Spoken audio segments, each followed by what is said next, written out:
Picture this. You get your paycheck, you pay your bills, you put a little into savings, and you feel good, responsible, disciplined, on track. But then you scroll social media and see someone your age with a paid-off house, a stock portfolio, and a vacation photo from 3 countries this year. And you think, wait, are they just lucky?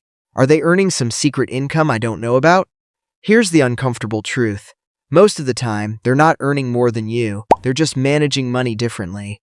And that difference is the entire gap between the top 1% of money managers and everyone else. So in this video, we're breaking down exactly how the top 1% actually manage their money. Not the tips your uncle gives you at Thanksgiving, but the real behavioral and structural differences that quietly compound into massive results. If you want to actually close that gap, instead of just watching it get wider, make sure to hit subscribe before we get into it. Let's start with something that might surprise you.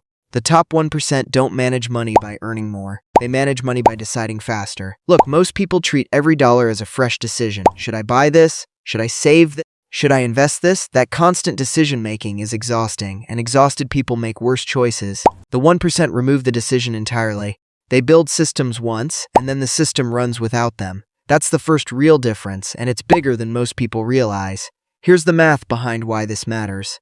Imagine 2 people, both earning $60,000 a year. Person A manually decides each month what to save and ends up saving around 5% or $3,000 a year. Person B automates 20% the day the paycheck lands. Before it ever touches a checking account, that's $12,000 a year.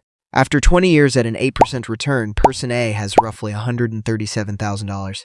Person B has almost $550,000, same income, same job, same starting point. The only difference is one person removed the decision, and the other one kept making it. So why doesn't everyone just automate everything? Because of psychology, not math. Seeing money sit in your checking account feels like permission to spend it.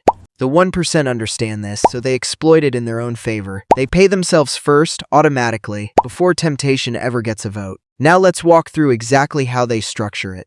Step 1. They automate before they budget. Most people budget first and save whatever's left. The 1% flip that completely. Money moves into savings and investments the moment it arrives, and they budget around what remains. Nothing is left to willpower. Step 2. They separate money by job, not by amount. This is where most people get confused. They think of money as one big pile. The 1% split it into distinct buckets with distinct purposes: emergency money, investment money, spending money, and opportunity money. Each bucket has one job, and they never let the jobs blur together. Spending money is never accidentally investment money. Investment money is never accidentally emergency money. Step 3. They think in net worth, not in bank balance. Here's what most people don't realize. Checking your bank balance tells you almost nothing about your financial health. The 1% track net worth, assets minus debts, usually once a month. Why does this matter? Because a bank balance can look great while debt quietly grows in the background, and it can look scary while your actual wealth is climbing through investments. Net worth cuts through the illusion. Step 4. They treat debt like a tool, not a trap. This one surprises people. The 1% aren't necessarily debt-free, but they separate debt into 2 categories. Debt that builds wealth, like a mortgage or a business loan, and debt that destroys wealth, like high-interest credit card debt. They attack the second kind aggressively while sometimes keeping the first kind, because cheap debt used to acquire appreciating assets can actually accelerate wealth instead of blocking it. Step 5. They invest boringly and consistently. Here's the part that disappoints people who want a secret formula. The top 1% overwhelmingly favor simple, low-cost, diversified investments over exciting picks. Let's look at a quick example. Someone investing $500 a month consistently at an 8% average return ends up with roughly $566,000 after 25 years, and only $150,000 of that came from their own contributions.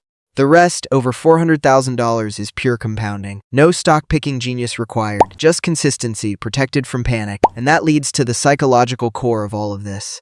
The 1% don't have superhuman discipline. They just remove the moments where discipline is required. Think about it like this. Willpower is like a phone battery. It drains throughout the day, and by evening, it's nearly empty. If your financial success depends on willpower every single day, you will eventually fail on a low battery day. But if your system runs on autopilot, your bad days can't sabotage your progress. Now you might be thinking, okay, Jack, but what if I don't earn enough to do all this? Fair question. But here's the key insight. The order of operations matters more than the amount. Even automating $50 a month builds the exact same behavioral pattern as automating $5,000 a month. The habit compounds before the money does. And once the habit exists, increasing the amount later becomes almost automatic because you've already removed the emotional resistance. Let's also talk about something the 1% rarely admit publicly. They check their finances less often, not more. Constantly checking investments during market swings creates emotional decision-making, and emotional decisions are almost always expensive mistakes. Instead, they review everything on a fixed schedule, usually monthly, and otherwise let the system run quietly in the background. So let's bring this all together. First, automate before you budget, not after. Second, separate money by purpose, not just by amount. Third, track net worth monthly instead of obsessing over your bank balance daily. Fourth, treat debt strategically instead of emotionally. And fifth, invest in boring, consistent, diversified ways and let compounding do the heavy lifting. Here's the truth most people never fully accept. The 1% aren't smarter than you, and most of the time, they're not even earning dramatically more than you. They just built a system that makes good decisions automatically, so their future doesn't depend on their motivation on any given day. And the moment you build that same system, no matter how small it starts, you're not copying the 1%. You're joining them, one automated decision at a time. If this video shifted how you think about managing your money, make sure to hit subscribe. And I'm curious, which of these 5 steps are you missing right now? Let me know in the comments.